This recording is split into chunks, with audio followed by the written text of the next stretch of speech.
Selamat pagi anak-anakku dimanapun berada. Kita kembali proses pembelajaran daring kita pada pagi hari ini. Kita mulai lagi, tapi sebelumnya kita berdoa. Kita berdoa menurut kepercayaan kita masing-masing. Berdoa dimulai. Dalam nama Bapa, Putra, dan Roh Kudus. Amin. Allah Bapa yang Maha Kuasa, Maha Pengasih lagi Penyayang, terima kasih atas berkat dan perlindungan-Mu terhadap kami semua, terlebih anak didik kami dimanapun mereka berada. Pada kesempatan ini ya Tuhan, kami kembali mengikuti proses pembelajaran daring IPA. Untuk itu, tuntun kami ya Tuhan, berkati kami sehingga kami boleh mengikutinya seturut dengan kehendak-Mu. Terima kasih Bapa, inilah doa kami. Amin. Dalam nama Bapa, Putra, dan Roh Kudus. Amin. Anak-anakku, karena kita sudah absen tadi, maka saya tidak perlu absen lagi. Maka kita masuk saja materi tentang sistem atau susunan sistem saraf. Lanjutan materi sebelum materi ini. Sistem saraf manusia dapat dibedakan menjadi sistem saraf pusat dan sistem saraf tepi. Sistem saraf pusat terdiri atas otak dan sumsum tulang belakang. Sistem saraf tepi terdiri atas sistem saraf somatik atau sadar dan otonom atau tidak sadar. Rangsangan diterima oleh reseptor pada alat indera. Saraf sensori akan meneruskan rangsangan tersebut ke saraf pusat. Dari saraf pusat, tanggapan akan disampaikan ke efektor melalui saraf motor. Efektor adalah organ atau jaringan yang bereaksi terhadap rangsangan, misalnya otot dan kelenjar. Reaksi atau tanggapan oleh efektor dapat berupa gerakan atau reaksi metabolisme. Sekarang yang pertama kita lihat di buku paket kalian ada bagian A, sistem saraf pusat. Sistem saraf pusat berfungsi sebagai pusat koordinasi. Sistem saraf pusat tersusun dari otak, sumsum lanjutan, dan sumsum tulang belakang. Otak terbagi atas otak besar, otak tengah, dan otak kecil. Antara otak dan sumsum tulang belakang terdapat sumsum lanjutan, dalam bahasa biologinya medula oblongata. Sekarang kita lihat gambar dalam buku paket kalian halaman 103.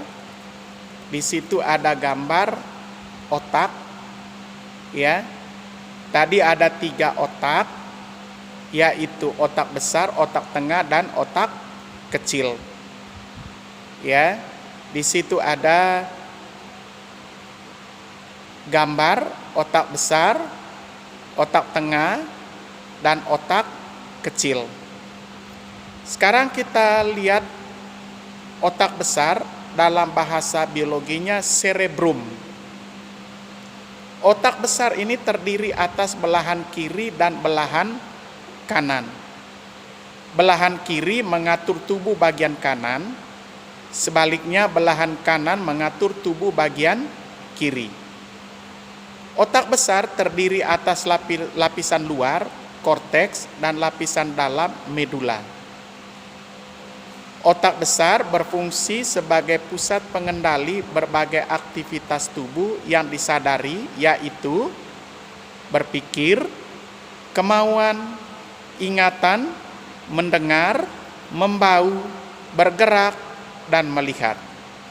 Itu fungsi otak besar. Saya ulangi lagi. Sebagai pusat pengendali berbagai aktivitas tubuh yang disadari, yaitu berpikir, kemauan, ingatan, mendengar, membau, bergerak, dan melihat. Yang kedua, otak tengah atau mesencephalon. Otak tengah merupakan penghubung antara otak depan dan otak belakang. Bagian otak tengah yang berkembang adalah lobus opticus. Lobus opticus ini berfungsi sebagai pusat refleks pupil mata, pengatur gerak bola mata, dan refleks akomodasi mata. Itu otak tengah atau mesencephalon. Saya ulangi lagi. Otak tengah ini merupakan penghubung antara otak depan dan otak belakang. Bagian otak tengah yang berkembang sangat bagus adalah lobus opticus. Nah, otak tengah ini berfungsi sebagai pusat refleks pupil mata, mengatur gerak bola mata, dan refleks akomodasi mata. Yang ketiga, otak kecil atau cerebellum. Otak kecil terdiri atas sisi sebelah kanan dan kiri. Belahan kanan dan belahan kiri dihubungkan oleh jembatan farol yang terletak di bagian depan otak kecil. Otak kecil ini berfungsi sebagai pusat keseimbangan tubuh dan koordinasi gerak tubuh. Yang keempat, sumsum lanjutan atau medula oblongata. Sumsum lanjutan merupakan penghubung antara otak kecil dan sumsum tulang belakang. Sumsum lanjutan berfungsi sebagai pusat pengatur denyut jantung dan tekanan darah, gerak pernapasan, pelebaran dan penyempitan pembuluh darah, refleks menelan, muntah, batuk, dan bersin. Yang berikut, sumsum tulang belakang atau medula spinalis. Sumsum tulang belakang memanjang dalam rongga tulang belakang mulai dari ruas tulang leher hingga tulang pinggang yang kedua. Sumsum tulang belakang memiliki daerah putih dan abu-abu. Daerah abu-abu mengandung dendrit dan badan sel saraf. Sedangkan daerah putih mengandung akson. Daerah abu-abu terbagi atas sayap dorsal yang mengandung saraf sensori dan sayap ventral yang mengandung saraf motor.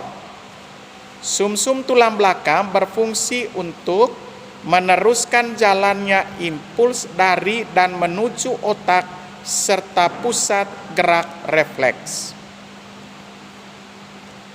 Anak-anakku sekalian, itu tentang susunan sistem saraf, yaitu sistem saraf pusat. Mulai dari otak besar, otak tengah, otak kecil, sumsum lanjutan, sumsum tulang belakang. Anak-anakku sekalian, nanti kita lanjut pada video berikutnya. Untuk materi kali ini, di video ini sampai di sini dulu ya. Nanti kita lanjut pada materi berikutnya dan di video berikutnya. Terima kasih.